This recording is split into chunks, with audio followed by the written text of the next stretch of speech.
2027 में होने वाले विधानसभा चुनाव के लिए Bharatiya Janata party master stroke अपना रही है। इसमें भारतीय जनता पार्टी के कार्यकर्ता घर घर जाएंगे, मतदाताओं का सत्यापन करेंगे और उसी के साथ साथ जहां पर डबल वोटर्स हैं उनके नामों को कटाने की प्रक्रिया भी शुरू की जाएगी। भाजपा प्रदेश अध्यक्ष भूपेंद्र चौधरी हमारे साथ मौजूद हैं। इसको भारतीय जनता पार्टी का क्या मास्टर स्ट्रोक कहा जाएगा या फिर क्या कहा जाए अध्यक्ष? मतदाता सूची पुनरीक्षण अभियान लगातार होता है और हम लोग हमेशा प्रयास करते हैं कि जो लोग नए, ऐसे लोग जो 18 वर्ष की उम्र पूरी कर चुके हैं उन्हें मतदाता सूची में सम्मिलित कराया जाए।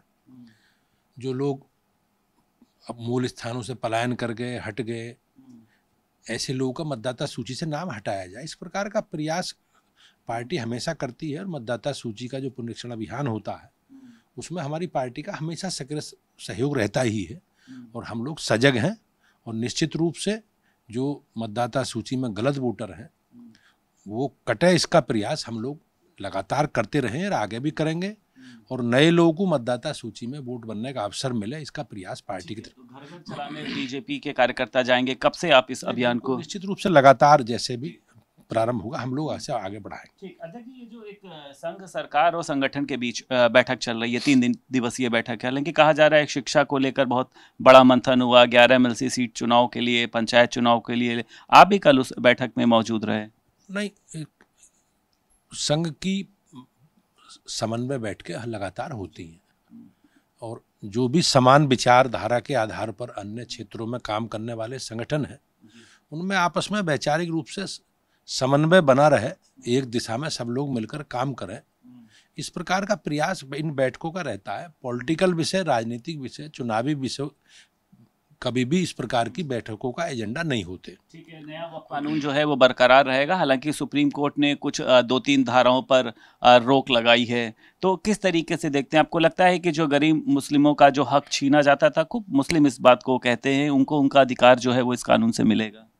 निश्चित रूप से मैंने अभी देखा नहीं है इसमें किन किन विषयों को न्यायालय ने रोका है, लेकिन हमारी सरकार ने वक्फ में हमेशा जो बड़े स्तर पर भ्रष्टाचार हुए हैं और वक्फ संपत्तियों पर अनैतिक लोगों ने कब्जे कर रखे हैं, तो उन पर और समाज के कमजोर वर्गों पर के लिए वक्फ संपत्तियों का इस्तेमाल हो, उपयोग हो, इसका मंशा हमेशा सरकार की रही है और सरकार इसी कारण से ये बिल लेकर आई थी। माननीय न्यायालय ने आज जो भी सुनवाई में आदेश किए होंगे, हम सब लोगों को न्यायिक प्रक्रिया में पूर्ण विश्वास है। आपकी सरकार के मंत्री हैं दिनेश प्रताप सिंह, उन्होंने प्रधानमंत्री नरेंद्र मोदी की मां को गाली दिए जाने पर राहुल गांधी का विरोध उन्होंने किया था। अब युवा कार्यकारिणी की एक बैठक हुई, उसमें दिनेश प्रताप सिंह की तस्वीर को पायदान पर रखा गया और सब लोग दिनेश प्रताप सिंह की चेहरे पर, तस्वीर पर पैर रखकर जो है वो कांग्रेस के लोग निकल रहे थे। ये ठीक है, ये कल्चर आपको लगता है इस तरीके से करना? निश्चित रूप से लोकतंत्र में सबको अपनी बात कहने का अधिकार है और लोकतांत्रिक तरीके से विरोध भी कर सकते हैं, उसका भी हमें अधिकार है। लेकिन जिस प्रकार से कांग्रेस पार्टी को जनता ने नकार दिया है, उस से हताश और निराश होकर कांग्रेस पार्टी जिस प्रकार से लोकतांत्रिक मर्यादाओं को ताक पर रखकर इस प्रकार का आचरण कर रही है और अशिष्टता की सारी हदें वो पार कर चुकी है, इसकी जितनी निंदा की जाए ये कम है। और मैं कांग्रेसियों के इस आचरण की घोर निंदा करता हूं और इस प्रकार के आचरण से कहीं ना कहीं मुझे उन्हें माफ़ी मांगनी चाहिए।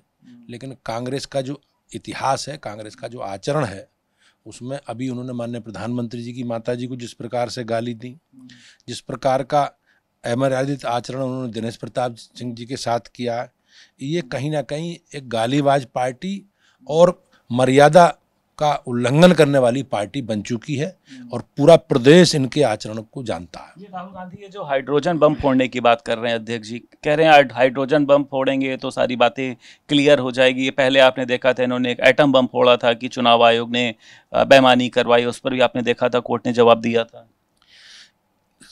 पूरे जनता को भ्रमित करना, जनता को गुमराह करना, एक नकारात्मक एजेंडा चलाना और उल जलूल बयानबाजी करके फिर वहाँ से गायब हो जाना और माननीय न्यायालय में लोग विषय को ले जाएं तो वहाँ माफ़ी मांग लेना, ये इनका एकदम बिल्कुल चरित्र बन चुका है। और इस प्रकार की बयानबाजी करके एक नकारात्मक एजेंडा चलाकर, क्योंकि इनके पास देश के हित में या देश की जो परिस्थिति है उसके अनुसार चलने का इनका कोई विषय नहीं है। ये इस प्रकार की बयानबाजी करके एक नकारात्मक एजेंडा सेट करके जनता को गुमराह करना चाहते हैं। और देश और प्रदेश की जनता कांग्रेस के चरित्र को समझ चुकी है। इनके पास देश समाज से जुड़ा कोई विषय नहीं है। एक आखिरी सवाल है, अखिलेश यादव इन दिनों लगातार बैठकें कर रहे हैं, कभी विश्वकर्मा समाज की, कभी अन्य लोगों की। ये भी कह रहे हैं कि सर्वे कराकर जो है वो हम प्रत्याशियों को उनके नाम घोषित करेंगे, मतलब जो जिताऊ प्रत्याशी होंगे। तो आपको लगता है कि 27 में इनका सर्वे किसी तरीके का कमाल कर पाएगा, जैसा लोकसभा चुनाव में देखने को मिला था? लोकसभा चुनाव में जिस प्रकार के परिणाम रहे वो निश्चित रूप से भारतीय जनता पार्टी के लिए बहुत अपेक्षा के अनुसार नहीं थे। लेकिन हम लोगों ने अपनी एक कार्यकर्ता के नाते, कार्यकर्ता आधारित संगठन के नाते हम लोगों ने आपस में बातचीत करके और उन सारे कारणों की समीक्षा करके हमने पूरी तैयारी की है। और निश्चित रूप से हम पूरी तैयारी के साथ अपनी सरकार का कामकाज का लेखा जोखा लेकर जनता के बीच में जाएंगे। समाजवादी पार्टी के लिए बोलने के लिए कुछ नहीं है। समाजवादी पार्टी के पास कोई एजेंडा नहीं है। समाजवादी पार्टी के पास कोई मुद्दा नहीं है विपक्ष के पास। ये लोग अनावश्यक नेगेटिव एजेंडा चलाकर लोकसभा में अपना एजेंडा चला पाए, लेकिन अब मुझे ऐसा लगता है कि प्रदेश की जनता इनके चाल चरित्र को समझ गई है और अब इनके लिए कोई संभावना उत्तर प्रदेश की राजनीति में बची नहीं। बहुत शुक्रिया बात करने के लिए। भारतीय जनता पार्टी के प्रदेश अध्यक्ष भूपेन्द्र चौधरी हमारे साथ मौजूद थे। लखनऊ से वीडियो जर्नलिस्ट कुमार सौरभ के साथ संदीप खेर, भारत समाचार।